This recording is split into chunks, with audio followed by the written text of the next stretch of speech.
What will Democrats do next? Plus, immigration, infrastructure, and the presidential race. We'll talk about it with Representatives Debbie Dingell and Paul Mitchell. And Detroit gets some good news and some bad reviews on the development front.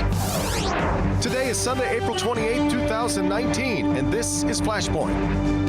Hi, welcome to Flashpoint. Good to have you with us this morning after our neck of the woods had a pretty busy week of national attention. Some of it was really good. Waymo, the self-driving car company, announced it's going to be building its autonomous cars in Detroit. They'll be repurposing an American axle plant. It is exactly the kind of news you want to see as the city works to remain the auto capital of the world. Add to that, Ford announcing a $500 million investment in Rivian, the electric pickup truck maker. All really good signs for the future. Some of the other attention this week, though, not as rosy. HBO gave national attention to the so far unfulfilled promise of the District Detroit. Yes, the stadium is terrific, but what of the neighborhoods that were promised that made it so much easier to make the case for public dollars to be spent on it all? We're going to talk about that coming up this morning. We're going to start, though, with politics, because that national spotlight also included Vice President Mike Pence, who came to town this week, another reminder of Michigan's primacy in the upcoming election cycle. And that election pool added another swimmer this week, with Joe Biden jumping in to the surprise of no one. But behind it all, the debate continues for Democrats over whether they should be focusing on an election or on an impeachment. We'll talk about that, too, as we begin this morning with both sides in the aisle from the Michigan delegation, Republican Paul Mitchell and Democrat Debbie Dingell. They're up first this morning on Flashpoint.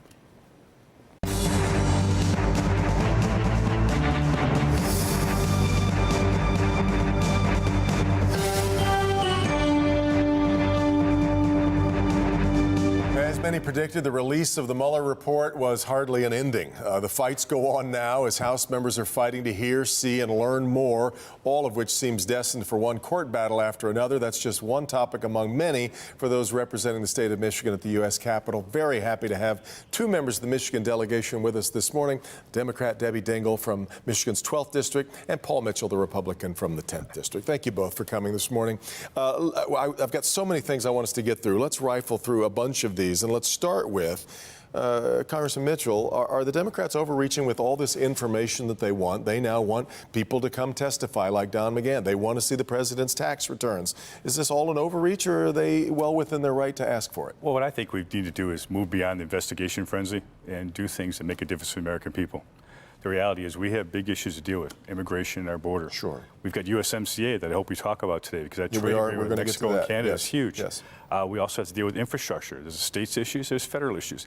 It's hard to do those things when we spend so much time on this investigation process. Understood. But are they within these requests? Are they proper?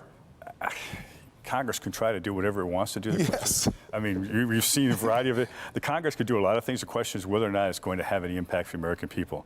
The idea of pushing on impeachment. Impeachment's for high crimes and misdemeanors, not because we don't like somebody. That's what elections are for. Let's have an election. We're going to have one. Shouldn't we allow, should we be able to see the president's tax returns? You were a businessman who moved into politics. Sure. Same kind of deal. I think that was adjudicated when the president was elected in 2016. He refused to release them. People voted for him. He's also refused to divorce himself from his businesses.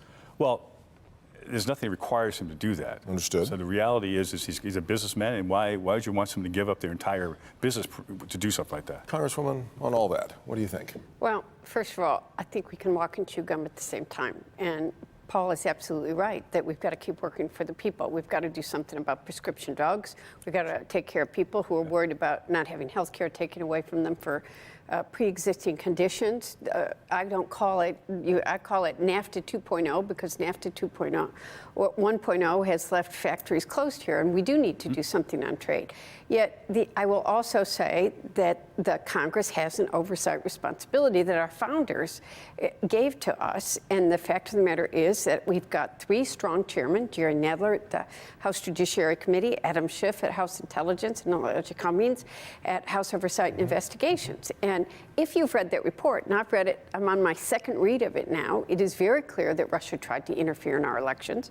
What's also deeply disturbing is that Russia is trying to divide us as a country, and I want to make sure they don't win at dividing us as a country, and that they're going to try to do it again in 2020. Michigan was a state that was targeted. That's all in the report. We were targeted by Facebook ads. From your reading of it, is impeachment something that the House should be pursuing? I think that right now we need to let the 3 committees continue. There are 3 good, strong committees continuing their investigation, getting the facts. I want to hear Mueller testify, answer a number of questions directly. I will say that I think the Attorney General was acting more like a defense attorney than he was the chief law enforcement officer when he gave that 4-page report. It did not summarize that 438 pages, but we have to do both. We can't, right? You can't say that what happened was okay. So we need to hold people accountable. How we do that is what we've got to. Except let's be honest about it. The Mueller report doesn't illuminate us extensively in terms of how the Russians impact the election then or going forward. And we know that. And the reality is we have to take steps to make sure that the American people understand what information is coming before them and actually assess it. Part of the problem we have with interference in our election is people just looking at a clip of social media and deciding it's fact rather than actually look at the news like they do here today. Actually consume some news and understand. That's not in the Mueller report.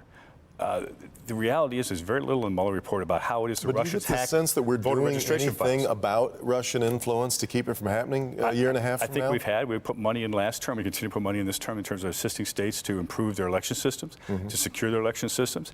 There's a whole network to do that in terms of meeting to secure voter registration files, which is a vulnerability.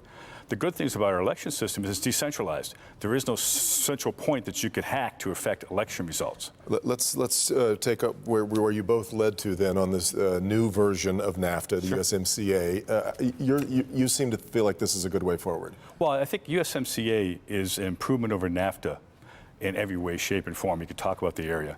My dad was an auto worker, built trucks on the line for General Motors before his plant closed and he got laid off, took an early retirement because of NAFTA. Ultimately, foreign competition eliminated his job as they restructured. If you look at labor standards, if you look about improving the wages of Mexico workers so that, in fact, we don't lose jobs in Mexico, look at environmental standards. Those are requirements are stepped up. We've got a 3-party agreement. We push those parties hard. Let's approve this.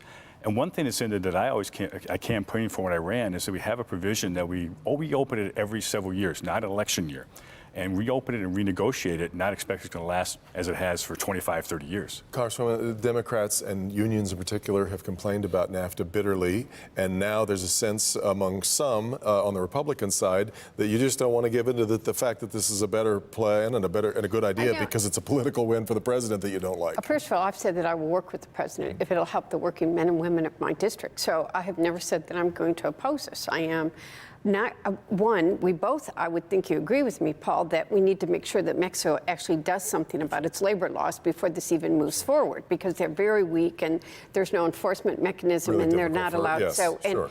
I'm also feel very strongly that I'm not going to support a NAFTA 2.0 until I'm assured that General Motors isn't going to put a Blazer plant in Mexico where they're paying $1.50 an hour. This is documented versus what they're paying here and bringing the product back into this country. That's not a level playing field. We're seeing already, because of the movements that have taken on trade, is that FCA, for example, has put $4.4 billion, $4.5 billion in Detroit for the new plant. They've made significant investments. Ford has. I think they're getting the message, and we're making it a more competitive environment. This trade agreement makes it better. And I agree. We need to get Mexico to actually enforce their laws, put them in place. And we need to get Canada to come along as well, because frankly, there are points in time that Canadians have taken advantage of us while smiling and shaking our hand. And we need a fair trade deal. You mentioned infrastructure earlier. I want to talk about that as well. I think what we've watched happen in Michigan, Congresswoman, over our inability to fix our roads and come to some sort of agreement on something that everybody does agree is Michigan's, perhaps its biggest problem, certainly our biggest day-to-day problem, and yet we haven't been able to come up with a solution. That seems to me an indicator of where the infrastructure problems end up going as you debate them, whether it's on a local level like this or as nationally we try to figure out our infrastructure problems. Well, there's a meeting at the White House next week with the leaders of both the House and the Senate to talk about an infrastructure bill. Congressman DeFazio, who is chair of the Transportation Committee, has been drafting a bill. I think we do. I hated this phrase, but it's become part of my lingo. Excuse me, on television, we need to fix the damn roads. I do think it's a place that we should be able to agree. It will create jobs. It will fix not only our roads and our bridges, but we need to, so for starters, if we want to get to, we need to support electric vehicles. We need to build an infrastructure so that people will have confidence in electric vehicles and, they'll be able to have long range. We need That's to make a race sure we're already clearly losing to China. The race we're clearly to losing it. electrify. And quite frankly, with all due respect, the president's bad-mouthing electric vehicles doesn't help anybody. All of the OEMs, and China is a growth market for us for electric vehicles. We need to encourage their production and be encouraging people to buy them to get to a carbonless society. I agree we need an infrastructure package, but we need to talk about infrastructure. What happens frequently, and happened at the beginning of this conversation, is we talk about roads and bridges. The reality is our infrastructure across the nation is crumbling in terms of water systems, wastewater systems, rural broadband, short-line railroads, waterways, harbors. Yes. It is massive. And the problem is that even in the current, I serve on the Transportation Infrastructure Committee. The current conversations are about, do we increase the gas tax? Do we do this little around the edges? I met with the National Economic Council before we left Washington, and proposed a comprehensive infrastructure program that some money stays to the federal government, some percentage. The majority of the money goes to states as a block grant for them to decide what to do with the infrastructure needs they have, match it with their state and local money to fix their needs. What's needed for infrastructure in Michigan is dramatically different than what's needed in Ohio or New York, but we try to do it out of Washington. Send that money to the states and have them plan it and do competitive grants for it. Where's that money going to come from? Well, that's the tough question, right? Everyone That's wants why I to. asked. And I've got an op-ed I'm working on with I believe, with the vice chair of the Transportation Infrastructure Committee, Democrat. Most of my bills, in fact, are bipartisan, to see if we can put forth an op-ed talking about how we fund it, so we can fully fund it, because the Highway Trust Fund will go belly up in 2022. Is there any way of doing it without us all paying more in taxes of some kind? Well, there is in part, because if we export about 25% of our natural gas. If we deal with taxing that effectively, someone else gets to pay a big part of it, and they use our infrastructure when they send products to the United States. We also have a problem that less money is going into the Highway Trust Fund because we've made more fuel-efficient vehicles. Yeah. And if we've made more fuel-efficient vehicles, which has a good outcome, there's less money going into it. So we need to look at proposals of vehicle miles traveled. We need to, some of those ideas that Paul's talking about, we need to look about, but we need to be honest. We've got a broken infrastructure in all the areas that you talked about. How do you see paying for it? I think we're going to have to at some point. I don't disagree with the idea that he just put forth, but if we're honest, there will have to be an increase in taxes of some kind at some point, along with capturing vehicles miles traveled or other kinds We of... talked about that, vehicles miles traveled. I talked in various groups I met with the last 2 weeks, and I can tell you that on the average person in my district and other areas, there's no way on Lord's green earth that they're going to go forward with vehicles miles traveled, because they see it as big brother. And the average driver around here is not going to want to have... Privacy issue. Yeah, it's absolutely It is a privacy issue. Yeah. And you see all the stuff going on about data reading in your car and who has the rights to it, right? Sure. Part of why China is out in front is look at the data that they're collecting and the way that traffic works. Privacy is an illusion in China. Yes, Privacy is an illusion in the United States of America. We could turn talk off about your flights lights to at the warrants. moment. Yes. Exactly right. I wanted to ask you both about this decision that we saw this week, where we had a federal panel say that we've had gerrymandering that has been out of line in the state of Michigan. Could throw a lot of things into turmoil here in the 2020 election, especially if you're in the state Senate. But how do we move forward with this? I think we need to get a stay from the Supreme Court. And the reason I do is that we voted, whether you agreed or not, to have a redistricting commission in 2022 after the census. To have a fire drill to complete redistricting by August of this year, to theoretically address gerrymandering, and then do it all again in 2022 is absolutely insane. You ask people on the street sometimes who their member of Congress is or who their state senator is, most of them don't know. You're going to make that worse. I wasn't in Congress, I wasn't in politics in 2010 when these seats were done. But you look at my district, it's the thumb. Right. More than half of it is surrounded by water. I want to know how it was gerrymandered. I secret voters in the Lake Huron. I don't know. Think about this. But let's deal with it so that as voters have time to assess who's representing them, rather than have a fire drill to fix a problem that at the last minute when in fact you've got a commission coming up. The old saw is that panic generally is not the best time to make a decision that's going to have long term. What do you expect? Well, I think people deserve equal representation in this court case funded. I think as an aside, people should look about what they're putting in writing, and the emails definitively prove. Those are the most embarrassing thing, are that people really are clear that they were trying to pack some of these districts. So I think we're going to have to see how the courts play out. I'm concerned that the way that some of the redistricting is right now, and that's what's happened, is it contributes to this partisan on both sides, the far right and the far left, and that more evenly divided districts where people are represented will contribute to people having to listen to each other and having to actually have conversations, which is healthy for democracy. Lastly, I'm going to ask you both if this is healthy for Michigan, that we are such the focus of so much electoral attention here already. We've got one of the second Democratic debate is going to be here in Detroit this coming summer, and we're still a long way away from it all. Is this a good thing to have this much attention on Michigan, or does it just make things nasty here as we fight it out? No, it's very good. I still say Iowa and New Hampshire shouldn't have a lock on going first. When you have to come into the state of Michigan and you have to talk about the issues that matter to working men and women across this state, it's good for the state. I agree. I mean, I think Michigan is a bellwether in many senses. Yeah. President Trump won Michigan by 10,600 votes. A lot of us are people like my dad, who was a UAW guy, retired. Voted for President Trump, I guarantee, and passed away in December because he thought he would help the working people.